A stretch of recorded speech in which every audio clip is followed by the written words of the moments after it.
It's your boy Rap, son. หัวมึงอันนั้นมากินนะสัว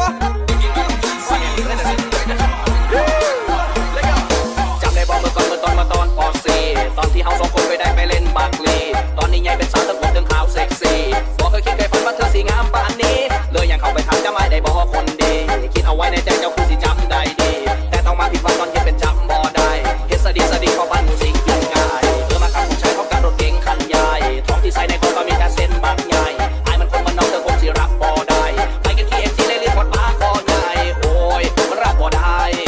โอ้ยมันรับบ่ได้โอ้ยมันรับบ่ได้มันรับบ่ได้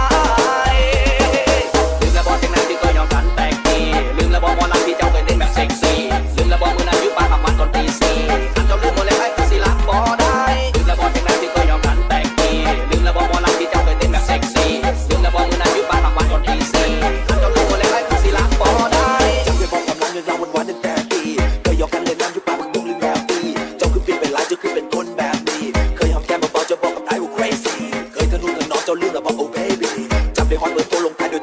774ยังบ่ลืมสัญญาที่น้องกันได้ไนกี้กลับมาทั้งสองคนตอนนั้นน่ะแสนดีเริ่มมาขับผู้ชายของขับรถเก๋งคันใหญ่พอมีแสนในคอต้องมีแต่เส้นบางใหญ่ไอ้มันคนมันน้องเธอคงสิรับบ่ได้ไปกินเคฟซีเลยหรือผัดปลาคอใหญ่โอ้ยมันรับบ่ได้โอ้ยมันรับบ่ได้โอ้ยมันรับบ่ได้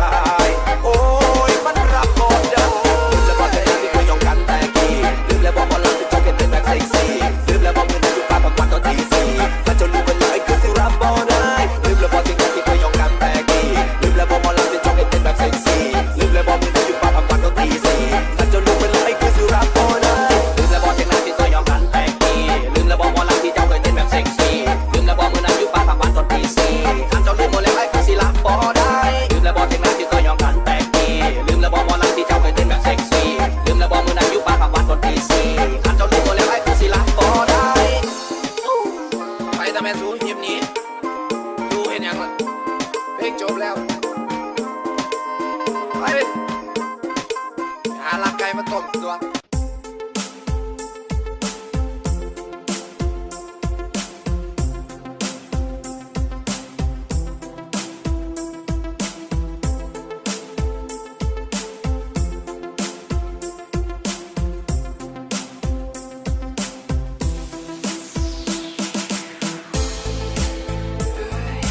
เรื่องวันเสาร์พ่อแม่พี่น้อง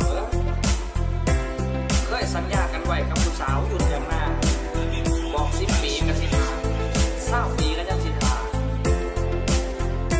ปากว่าเธอกลับมาหัวมึงแม่เด้อออกสะเล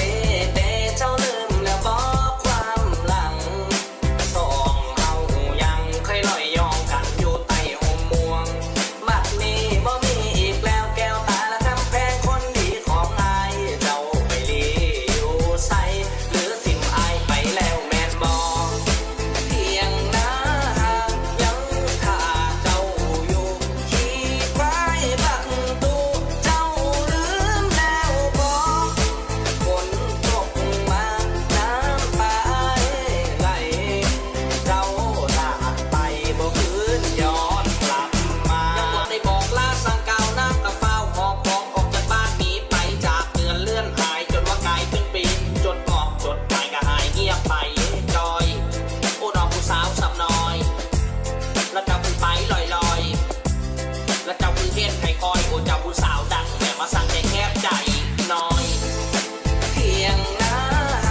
ยังท่าเจ้าอยู่ขี่ควายบังตูเจ้าลืมแล้วบ่ฝนตกมาน้ำตาไหลเจ้าลาไปบ่คืนย้อนกลับมาเฮ้ยกูลำคนกะท่ายังถ่ายอยู่หม่องเทียงหน้าคือเก่าขึ้นฮอดเจ้ากว่าสิ่งอื่นใด